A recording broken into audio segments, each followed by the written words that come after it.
Hello everyone, আমি Arpita. Welcome back to my YouTube channel Arpita's diary. তো আগের ভিডিওতে তো তোমরা দেখেছিলে যে আমরা ষষ্ঠীতলা থেকে বাড়ি ফিরলাম। তারপর দিদা আমার হাতে এই হলুদ সুতোটা বেঁধে দিল। তারপর আমরা খাচ্ছিলাম প্রসাদ। আর প্রসাদ খাওয়ার কিছুক্ষণ পরই তো আমাদেরকে দিদা লাঞ্চ করতে দিয়ে দিল। এখানে ভাত, আলু পটলের দম, পাঁচ তরকারি আর ডাল ছিল। তারপর এই মামার ঘরে রাজকীয় পাখাটা দেখে আমরা একটু হাসাহাসি করলাম। তারপর বিকালের থেকে আমি একটু কাজু আর খেজুর খেয়ে নিলাম। এখন আমরা রেডি হয়ে বেরিয়ে পড়েছি একটু বাজারে যাব বলে। আর আমাদের বাজার যেতে যেতে এই একটা মন্দির পড়ে, রাধাকৃষ্ণের মন্দির। তো ওখানে আমি আর ভাই একটু ঢুকলাম আর আশেপাশটা একটু ঘুরে প্রণাম করে আবার আমরা বেরিয়ে গেলাম। মন্দিরটা এতটা সুন্দর, আর এখানে না বড় করে কীর্তনও হয় প্রত্যেক বছর। কিছুদিন আগে শেষ হলো। তারপর আমি আর ভাই এখানে মোমো খাচ্ছিলাম।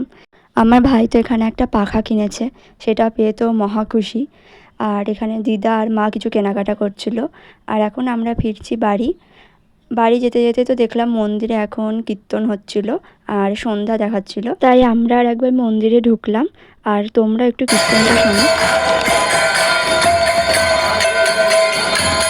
এখন আমরা ফিরছি বাড়ি। তো দেখা হচ্ছে পরের ভিডিওতে। বাই।